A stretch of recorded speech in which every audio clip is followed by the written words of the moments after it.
Bonjour à tous et bienvenue dans l'émission Code de Ciné, l'émission de vulgarisation des termes cinématographiques.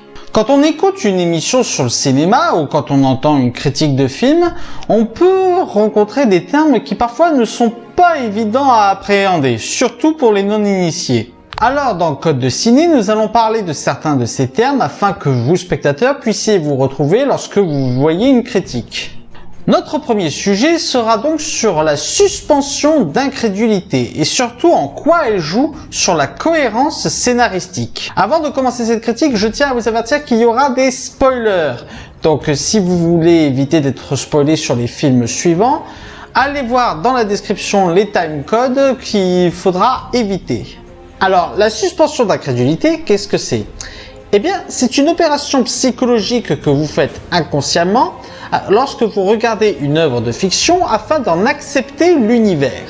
Par exemple, dans une œuvre telle que Le Seigneur des Anneaux, vous acceptez qu'il y ait des elfes, des nains, des orques, de la magie, etc. Ou quand vous regardez Star Wars, vous acceptez le fait qu'il y ait des vaisseaux spatiaux, des extraterrestres, de la technologie futuriste, etc. La suspension d'incrédulité, c'est ce qui vous empêche de râler contre un événement surréaliste qui survient dans un film, même quand celui-ci s'inscrit dans une démarche plus réaliste. Alors, sachant que l'on se met dans cette étape psychologique lorsqu'on regarde un film, qu'on lit un livre ou qu'on joue à un jeu vidéo, comment se fait-il que certaines choses ne passent pas et que l'on appelle incohérence scénaristique ? Cela s'explique dans le déroulement du processus de suspension d'incrédulité. Lors de ce processus, deux éléments vont intervenir dans le film afin que vous puissiez faire cette suspension. Des éléments dus à l'univers et des éléments dus à l'intrigue. Quand on parle d'éléments liés à l'univers, on parle de situations qui se trouvaient dans l'acte 1 du film, ce qu'on nomme la situation initiale. C'est dans cet acte que l'on va définir les éléments à savoir sur l'univers dans lequel nous allons plonger. Par exemple, dans Le Seigneur des Anneaux, il est établi dès le départ qu'il y a différentes races à part les êtres humains. Et dans Star Wars, tous les films commencent par dans une galaxie lointaine, très lointaine.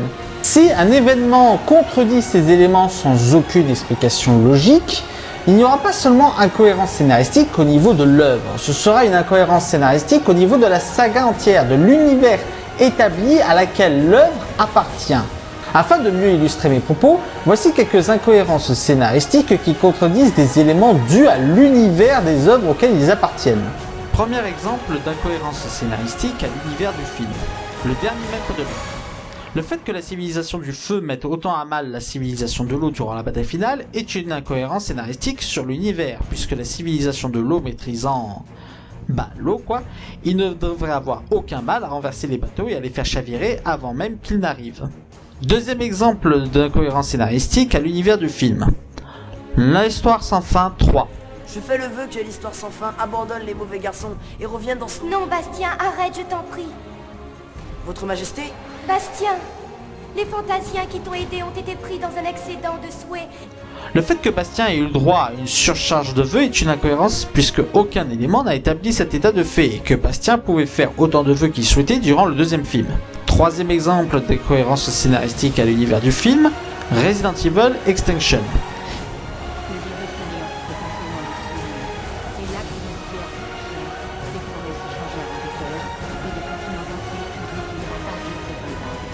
Il est incohérent qu'il y eut un assèchement des mers dû au virus puisqu'en aucun cas il a été établi que le virus avait un effet de ce genre.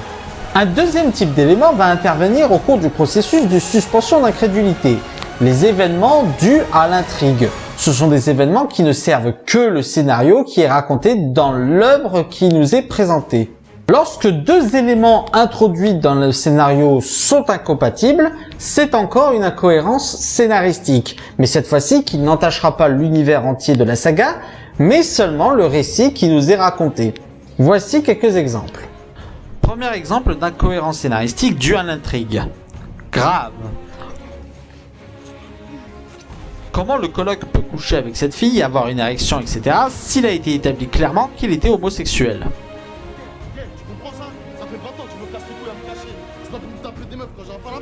Deuxième exemple d'incohérence scénaristique à l'intrigue du film, Terminator. Il est impossible que Kyle Reese ait été le vrai père de John Connor, puisque John Connor a envoyé Kyle Reese pour protéger sa mère. Et pas la peine de parler de la théorie de la boucle temporelle, cette théorie a été déclarée inepte il y a bien longtemps. Pourquoi donc? Très vite fait.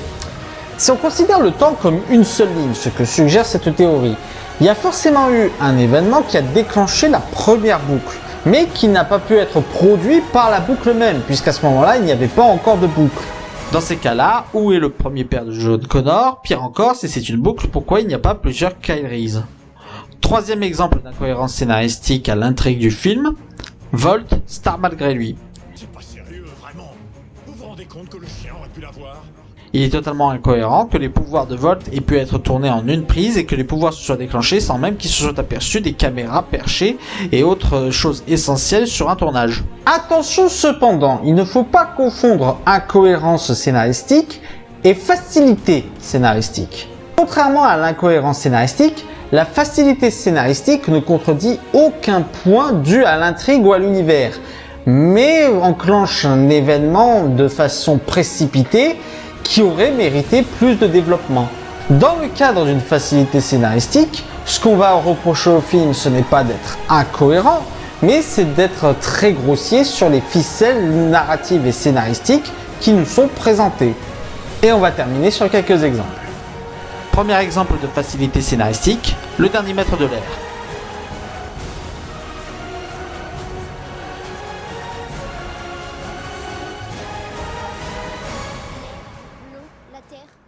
Rien ne contredit cet ordre d'apprentissage, mais comme rien n'a laissé présager cette contrainte, ça se sent plus comme une grosse facilité scénaristique pour faire durer le récit et obliger les personnages à effectuer un parcours tracé. Deuxième exemple de facilité scénaristique, Prometheus. Regardez à tribord, au sol, cette vallée. Commandant, vous pourriez nous y faire atterrir?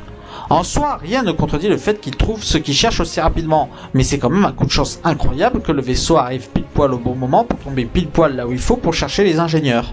Troisième exemple de facilité scénaristique, les nouvelles aventures d'Aladin. Alors là, ce n'est pas compliqué, c'est le principe même du film. Comme les enfants modifient l'histoire à volonté, le film abuse de facilité scénaristique qui seraient des incohérences grosses comme une maison dans d'autres situations.